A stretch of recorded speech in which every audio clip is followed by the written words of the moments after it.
Hello ladies and gentlemen, this is Michael Burhan from RetroUnlim.com and NerdGenius.com, and I am here with Andrew Oliver and Philip Oliver. Yeah, hi guys. I'm basically interviewing yourselves about SkySaga at the moment. You know, you guys have had such basically a huge and vast career in the gaming industry at the moment. It's long. And what makes kind us of old. Well, over the time, you know, you guys have dealt with your share of gaming politics and basically have gone through everything in terms, like, for any developer that's gone through, you've had kind of a story career, and you were featured also in Bedroom Civilians as well. We were. You know, basically a project that we backed ourselves here at Retro Unlim. What kind of brought you guys together to do SkySaga? What made you decide, you know what, we need to do something rather different? Right. Where to start? It's like, so many creative ideas, and you're always trying to find a way to sort of express them and put them into something. So we were back in the sort of days of Blitz and having an awful lot of staff. So to pay those staff, you have to get lots of contracts from other people. So you're always working on everybody else's IP and everybody else's ideas. And we were asked one day, if you could make your own game, what would it be? And that kind of resonated. It was just a throwaway comment by one of the producers, one of the publishers. And it was like, I don't know, we were working on Epic Mickey or something at the time. It was like, we're too freaking busy. But they must have said it at a Christmas party or just before Christmas. It was about October, November time. So I kind of took the idea away and I was thinking, I wonder. What would we do if we were to do our own game? Yeah, so put together an idea over Christmas. I know because I've got all the scribbles from over. I keep everything. So I've got all the scribbles, and in fact they're in my bag. But I've got all the original scribbles and stuff of kind of this idea of kind of you having your home island in the sky, and you're going through a portal into these adventures. Adventures all procedurally generated, voxel based, so you can kind of move everything around and recraft and build and everything. And that just seemed like a really kind of wonderful idea. I went around pitching it at various publishers, and nobody really was interested in it until it would have been February GDC in San Francisco 2013, so a couple of years ago now, about 2 years ago now, when we met a new company called Smilegate, new to us. Turns out they're very, very big in the East, especially China, and they've got this enormous game. Korean, but yeah. They're a Korean company, but they've got this enormous game in China called Crossfire. As a result, they're very, very successful, and the owner, Mr. Harold Kwon, was looking for a game that would basically be the most successful game in the world, is what he wants. He's already got one, so he was looking for something that would kind of complement it, sort of rich in adventures and stories and all this. And so in that meeting, I sort of pitched this idea, and actually he was having a similar kind of thought. I mean, yes, Minecraft was big in the market, and so there was a reference to Minecraft in his version of what he wanted. There's references to lots of games. Yeah. I mean, there's a lot of Zelda, there's a lot of platform games in there, a bit of Skylanders. Yeah. There's lots of things. So you draw your influences from lots and lots of places, but basically we did that pitch, and they loved it, and they said that they'd back us to make this game. And with today's technology, the fact that it's kind of it's an online service, so we can completely enhance and update all the time into the future. Once you're signed in, we just add to it. It's online on servers, so people can play together, people can craft an island and go and visit other people's islands, they can craft together, they can go on adventures together. So it's basically like it has those elements of Minecraft and also MMO as well in terms of that, because you get to work together with people. Yeah. It's very simplistic in the sense where you're playing in the game, but you're also creating the game at the same time. That's absolutely what we wanted, and that is what is happening. It's very early days. We're calling it alpha at the moment, and that's just because we're showing you the tip of the iceberg. We have grand visions for this. If we'd have called it beta, people would have assumed that we're kind of done with it. It's like it's almost there. Just tidy up the bugs. It never crashes. Well, of course it doesn't crash. We don't like games that crash. But it's a fact that it's a tiny part of the vision that we have for it. It's going to be a massive game. I agree. It sounds like something very, very unique, because going for myself has grown up with your games.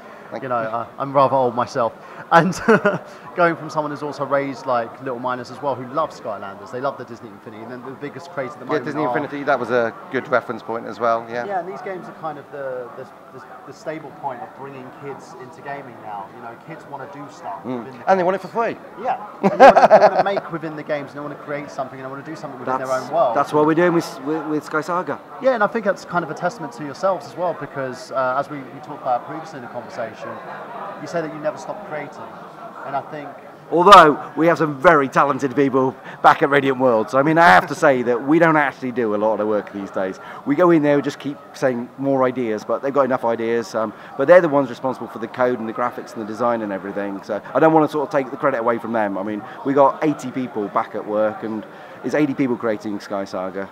Wow, 80 people. The one thing I want to quickly ask you guys is, what would you say to anybody else out there who's considering getting into the gaming industry? Okay.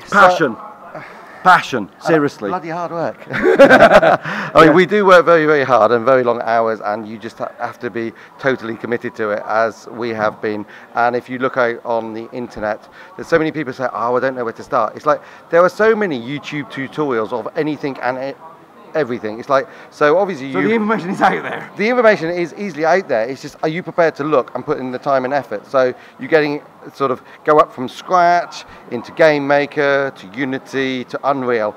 All of these things just have tons of stuff, all tutorialized. That's what you're doing the programming. That's programming, and it's all for free. And then if you want to do, I don't know, art with Paint Shop or Maya or stuff, and you know what? Years ago, they would charge you thousands of pounds for some of this software, but you can always get student licenses and just learn. That's all you're doing. You're not trying to make a business out of it, and it's just steps and steps and steps. And I believe that if anyone sort of, one of the things is that people say, what do you want to see from a person's CV that sort of comes to you for an interview? It's like, well, I'd almost like to see a demo disc. It's like, if you come as a programmer and you haven't written an iPhone or Android game, I'd be bloody surprised, because frankly, you should be out there doing demos. It was all about the demo scene, but actually nowadays, you can make your demo actually pretty available to the world on the internet. And you learn so much more by sort of putting it out there and hearing the feedback from people. So, because before, people used to write demos and send them into Codemasters. We used to look at them and they'd come up or something, and you'd have a bit of a talk and an interview. But nowadays, you can kind of get stuff out there, and it does drive you on and inspire you to know that you've had like hundreds, maybe thousands of people download your game and see people commenting. Initially, you'll probably have to give it away for free. Don't expect to make a lot of money. You're not going to make the next Flappy Bird. That was just a lucky lottery ticket, quite frankly. But you will improve every single time. So you look at our early games.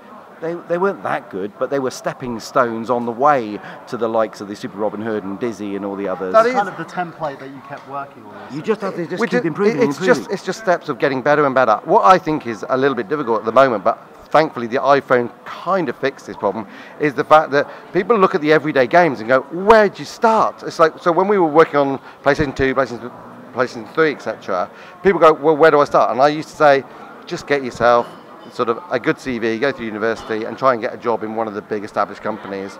But now it's like, well, you can do it off your own back. You can get some stuff out there, and if you don't get off your arse and do something for yourself, then frankly, you wouldn't get a job in the industry. But you can prove yourself, and you will learn through doing it. And so long as you're proud of what you've done, knowing that it's a stepping stone to something bigger, don't get disheartened that you look out there and go, oh my God, look at the size and the depth and breadth of these games. Because we're amazed by some of the breadth of these games, but they're multi-million pound deals that brought some of these games to you, which have made big teams, with very big teams who are very experienced. And if you're starting out, you've got to accept that you are starting out and set your expectations at a realistic level.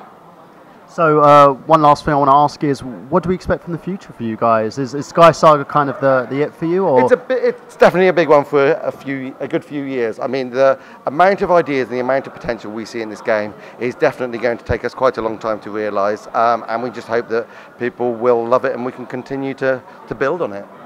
Yeah, I don't expect to be thinking about making any other game for at least a decade.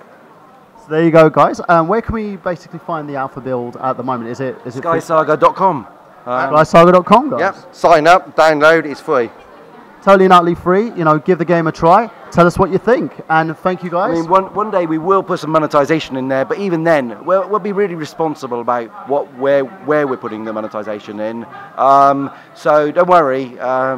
We're not going to stitch anybody up. We just want this to be a fantastic experience and the biggest and best game in the world. And make sure, guys, that you give it a play now whilst it's free, and let us know what you think, and later on Also, like consumer feedback, of course, is probably what's driving the game at the moment. We love it. I have to say, you nearly finished then, but I find it so addictive. He didn't get away. I find it really addictive. It's like, this is how I do spend some of my time, just watching YouTube videos of other people playing it, watching the forums, saying what people, because everyone is so passionate, positive, supportive, and it feels like everyone else has got the dream out there from the other side that we have, whereas I've seen other people being slated for games on forums and stuff, and I think that's just really sad, because it must be soul destroying for those people, but we're in the lucky position that everyone is loving it when they're playing it, which, and that makes us really proud, and it makes the team really proud, and it really drives on the team. Well, that's the main thing, and I think it's kind of what the gaming industry has, and what a lot of people try to say that it's lost. It's the passion, and the passion is always going to be there. There's no lack of passion on the SkySaga team. Lovely. And guys, make sure, as I said, you check it out. And now, for the Oliver Twins, of course, this is Michael Burhan saying that we've got gameplay. Have you?